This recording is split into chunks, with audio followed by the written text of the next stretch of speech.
Hello friends, இன்னைக்கு நம்ம பார்க்க போகிறது ஜாப்பனியன் மீ சீரீஸான Spy X Family season 2 episode 5 தான் இன்னைக்குள்ள வீடியோவில் பார்க்க போகிறோம். உங்களுக்கு இந்த வீடியோ பிடிச்சிருந்தது அப்படின்னா லைக் பண்ணிட்டு அப்படி மறக்காமல் நம்ம சேனலை சப்ஸ்கிரைப் பண்ணிடுங்க.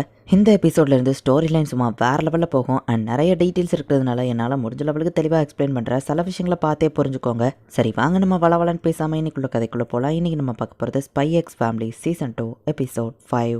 கார்டன் சொல்லக்கூடிய கவர்மெண்டோட சீக்ரெட் ஆர்கனைசேஷனோட பாஸை மீட் பண்றதுக்கு யாரோ அந்த மேனேஜரோ போறாங்க. பார்த்தா உண்மையிலேயே அது ஒரு கார்டன் தான். ஹலோ ஷாப் கீப்பர், உங்க கார்டன் எப்போ போல அழகா இருக்கு அப்படின்னு யோர் சொல்ற. பாதுகாப்பா எல்லாத்தையும் ப்ரொடெக்ட் பண்ணி தேவையில்லாததை வெட்டி விட்டாலே இந்த வேர்ல்ட் ரொம்ப அழகா இருக்கும். அந்த ட்ரீயை பாரு இன்னும் அழகா இருக்குன்னு யோர் கிட்ட காமிச்சிட்டு டக்குனு ஒரு அட்டாக் பண்ணவே யோர் தப்பிக்கிறா.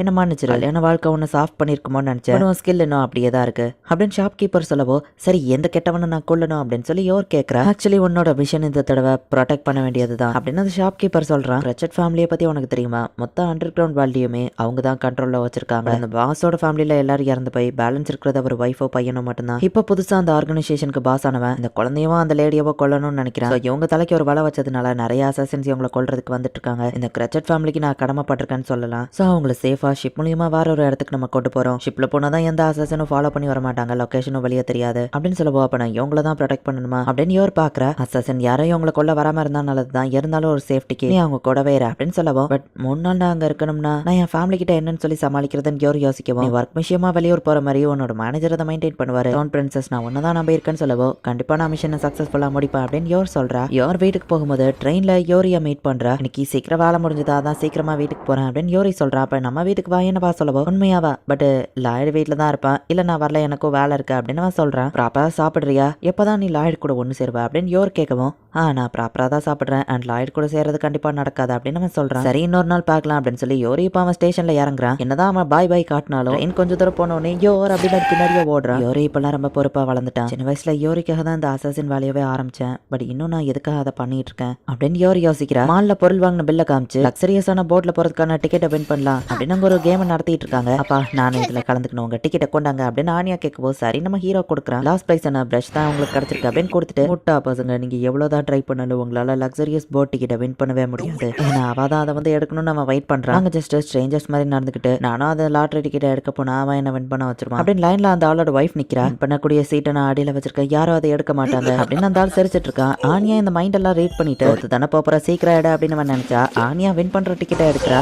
எல்லாருமே ஷாக் ஆகுறாங்க. யார் இப்ப வீட்டுக்கு வரவும், அம்மா நான் லக்ஸரி போட்ல போறதுக்கான டிக்கெட்டை வின் பண்ணியிருக்கேன் அப்படின்னு ஆனியா சொல்லவும். யோர் எனக்கு ஒர்க் இருக்கு, நீ அவ கூட போயிட்டு வந்துரு அப்படின்னு நம்ம ஹீரோ சொல்றான். இவ்வளவு ஈஸியில டிக்கெட் கொடுத்துட்டாங்களா? அதுல ஏதாச்சும் ட்ரிக் இருக்குமான்னு நம்ம ஹீரோ யோசிக்கிறான். ஓஷனுக்கு போற ட்ரிப் ஆர்மியா இருக்கும், பா நீ வீட்டுல தான் இருக்க போற அப்படின்னு ஆனியா சொல்றா. பிரின்சஸ் லோர்லாயா ஒர்க் ரிலேட்டடா எனக்கு இந்த ஷிப்ல தான் வேலை இருக்குன்னு இன்னைக்கு தான் எனக்கு தெரிய வந்தது. நானும் இந்த ஷிப்ல தான் போறேன் யோர் சொல்லிட்டு கிளைண்ட்டை ப்ரொடெக்ட் பண்ண நான் அசாசின் வேலைக்காக போறேன். இவங்களும் அந்த ஷிப்ல இருந்தா பிரச்சனையா அப்படின்னு யோர் யோசிக்கவும். அம்மா அந்த ஷிப்ல அசாசின் வேலை பார்க்க போறாங்களா? நம்மளா அந்த போட்ல ஏறினா நமக்கு பிரச்சனை தான். அம்மாக்கு பிரச்சனை கொடுக்க கூடாதுன்னு ஒரு மனசு சொல்லுது. உனக்கு அந்த போட்ல போகணும்னு எனக்கு நல்லாவே தெரியும். அம்மாக்கு பிரச்சனை வந்தாலும் பரவாயில்ல, போட்ல போய் ஆகணும் தானே நீ நினைக்கிற அப்படின்னு இன்னொரு மனசு சொல்லுது. நம்மள போய் அம்மா ஜாபுக்கு ஹெல்ப் பண்ணலாம்னு ஆனியா யோசிச்சு நான் மட்டும் அந்த போட்ல போல ஈவில் பொண்ணா மாறிடுவேன் ஆனியா சொல்லவும். நான் ஒர்க்குக்கு லீவ் போட முடியுமான்னு பாக்குறேன் அப்படின்னு நம்ம ஹீரோ சொல்றான். தாராளமா லீவ் எடுத்துக்கோன்னு ஹேண்ட்லர் சொல்றா. ரெஸ்டே இல்லாம சாவர வரைக்கும் வேலை பாருன்னு ஹேண்ட்லர் சொல்லுவார். நம்ம ஹீரோ எதிர்பார்த்தா அவங்க நம்மள ஓவரா வேலை வாங்குறாங்கன்னு ஹையர் அபிஷியல்ட்ட இருந்து ரிப்போர்ட் வந்திருக்கு அப்படின்னு இன்னொரு ஆள் சொல்றாரு. மிஷன்ல கான்சென்ட்ரேட் பண்ணாம அப்பப்ப நீ ரெஸ்ட் எடுக்கிறதோ பெஸ்ட். சோ இந்த வெக்கேஷன் உனக்கு பெர்ஃபெக்ட்டா இருக்கும்னு ஹேண்ட்லர் சொல்றா. நாள் கழிச்சு ஒன்னா அப்படி ட்ரிப் போறோம்லன்னு ஆனியா பாக்குறா. என்னோட அந்த அசாசின் ஜாப் மட்டும் இல்லைன்னா நான் என் ஃபேமிலி கூட ஒன்னா என்ஜாய் பண்ணிட்டு நேரத்துக்கு போயிருந்திருப்பேன் அப்படின்னு சொல்லி யோர் கொஞ்சம் சோகமாகறா. இப்ப எல்லாருமே அந்த க்ரூஸ் இருக்கிற இடத்துக்கு வந்து பாக்குறாங்க. பாவி இந்த ஷிப் ரொம்ப பெருசா இருக்கு அப்படின்னு சொல்லி ஆனியா பாக்குறா. சிட்டி ஹால்ல என் கூட வேலை பாக்குறவங்களை போய் நான் மீட் பண்ணணும், நான் டைம் கிடைக்கிற டயத்துல உங்களை கான்டாக்ட் பண்றேன் அப்படின்னு சொல்லிட்டு இப்ப யோர் தனியா கிளம்புறா.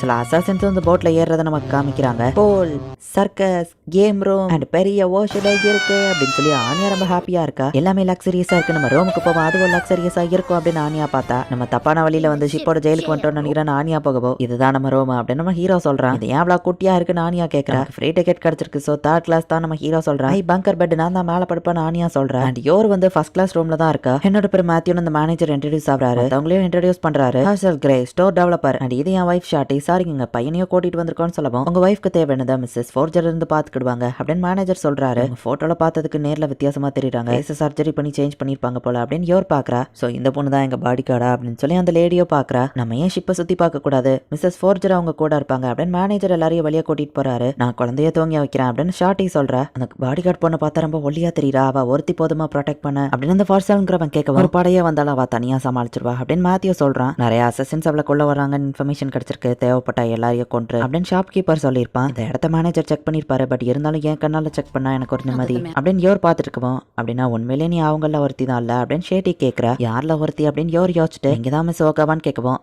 ஆமா பட் அந்த நேமே யூஸ் பண்ணாத, ஷேட்டிங்கிற நேமே யூஸ் பண்ண. என் பையன் ஈவன் என் ஃபேஸ் எல்லாம் நான் சேஞ்ச் பண்ணியிருந்தாலுமே என் பையன் இன்னும் என்ன ரெக்கக்னைஸ் பண்றான். என் ஃபேஸ் நான் சர்ஜரி பண்ணி சேஞ்ச் பண்ணிட்டேன், உங்க பையன் பார்க்க அவங்கள மாதிரி இல்லையேன்னு சில பேர் சொல்லக்கூட வாய்ப்பு இருக்கு, பட் இவன் பாக்குறதுக்கு அவங்க அப்பா மாதிரியே இருப்பான் அப்படின்னு ஷேடி சொல்லவும் உங்க ஹஸ்பண்ட் அவரான்னு கேட்கவும் என் ஹஸ்பண்டா இன்ட்ரடியூஸ் ஆனது என் உண்மையான ஹஸ்பண்டே கிடையாது, ஆர்கனைசேஷன்ல இருக்கிற ஒருத்தன், என் ஹஸ்பண்ட் என் ஃபேமிலி எல்லாருமே இறந்துட்டாங்கன்னு சொல்லவோ சாரி எனக்கு தெரியாதுன்னு யோர் சொல்றா. பரவாயில்ல இருக்கட்டும், நான் ரொம்பவே டயர்ட் ஆயிட்டேன், எனக்கு ஆர்கனைசேஷனோ அதோட பணமோ எல்லாம் தேவையில்ல, நிம்மதியான ஒரு வாழ்க்கை இருந்தா போதும் அப்படின்னு ஷேடி சௌகமாகிறத பார்த்தா அந்த பையன் ஆள ஆரம்பிக்கிறான். நான் உங்ககிட்ட கேட்கறது அதிகம்னு தெரியப்பட்டு இருந்தாலும் கொஞ்ச நாளாவே நான் டென்ஷனான லைஃபை வாழ்ந்துட்டு இருக்கேன், வெளியே போய் கொஞ்சம் காத்தார உட்காரலாமா அப்படின்னு ஷேடி கேட்கிறா. மேனேஜர்ட்ட ஒரு வார்த்தை கேட்கணுமே யோசிச்சாலும் ஜஸ்ட் 5 நிமிஷம் தான், டக்குன்னு போயிட்டு வந்துடலாம், ஈவன் அசசனுக்கு நான் இங்க இருக்கேன்னு கூட தெரியாது, அப்படியே அவங்க வந்தாலும் என்ன ப்ரொடெக்ட் பண்ண தான் நீங்க இருக்கீங்களே அப்படின்னு ஷேடி சொல்லவும் வெளியே யாராச்சும் இருக்காங்களான்னு யோர் செக் பண்றா. இப்படி பண்ணா சந்தேகம் வராதுன்னு ஷேடி கேட்கவும் செக் பண்றது தப்பு இல்ல, அது போக என் ஃபேமிலியும் இந்த ஷிப்ல தான் இருக்காங்க அப்படின்னு யோர் சொல்றா. ஷிப்பை மூழ்கிறதுக்குள்ள வாங்க எல்லா இடத்தையும் சுத்தி பார்ப்போம், நானியா கூப்பிடவோ அப்படி பேசி சுத்தி இருக்கிறவங்களை பயம் கொடுத்தாத அப்படின்னு நம்ம ஹீரோ சொல்லிட்டு இந்த இடத்துல பெரிய பெரிய செலிபிரிட்டிஸோ பணக்காரங்களோ இருக்காங்க, கண்டிப்பா இந்த ஷிப்பை யாராச்சும் டார்கெட் பண்ண வாய்ப்பு இருக்கு அப்படின்னு நம்ம ஹீரோ யோசிக்கிறான். அப்பா நீங்க போரிங் ஃபன்னாவே இல்ல அப்படின்னு ஆனியா மைண்ட் ரீட் பண்ணுவோம். ஒழுங்கா அந்த மிஷனை என்ஜாய் பண்ணு அப்படின்னு ஹேண்ட்லர் சொன்னதை யோசிச்சுட்டு அப்ளிகேஷனை என்ஜாய் பண்ணதான் இங்க வந்திருக்க, என்ஜாய் பண்ணணும் அப்படின்னு நம்ம ஹீரோ நினைக்கிறான். என்னோட இந்த வேலையை பத்தி என் ஃபேமிலிக்கு தெரியாதுன்னு யோர் வருத்தப்படவும் ஃபேமிலி ஜஸ்ட் ஒரு கேமா ஃபிளாஷ் தானே அப்படின்னு அந்த ஷேடி கேட்கவும் ஆமா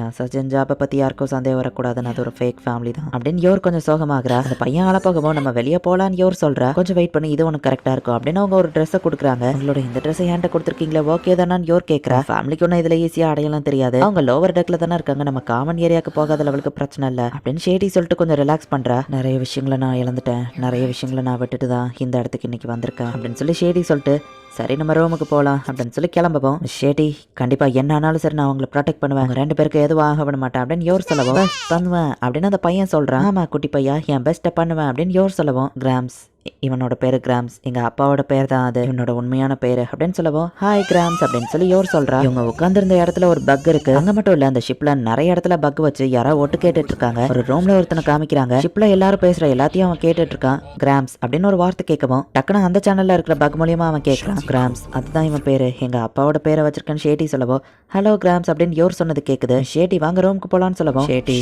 கிரே ரூம் நம்பர் 8053 அப்படின்னு அசாசன் கண்டுபிடிச்சிருந்தாங்க. இந்த இடத்துல இந்த எபிசோட் முடியுது. கிராம்ஸ் அப்படின்னு அவ மென்ஷன் பண்ண அந்த ஒரு பேரை வச்சே அசாசன்ல இருக்கிற ஒருத்தன் டார்கெட்டை கண்டுபிடிச்சிட்டான். இவன் அவ ஃபேஸ மாத்திருக்கா, யாருக்கும் இவ்வளவு அடையாளம் தெரியாதுனாலுமே பேரை மென்ஷன் பண்ணதை வச்சு இவளோட ஃபேக்கான நேமையும் அந்த ரூமையும் கண்டுபிடிச்சிருந்தாங்க. இனிதான் கதை வேற லெவல்ல இருக்கும். ஸோ மிஸ் பண்ணாம பார்த்து என்ஜாய் பண்ணுங்க. தேங்க்யூ ஃபார் வாட்சிங். பை கைஸ், நெக்ஸ்ட் எபிசோட்ல மீட் பண்ணலாம்.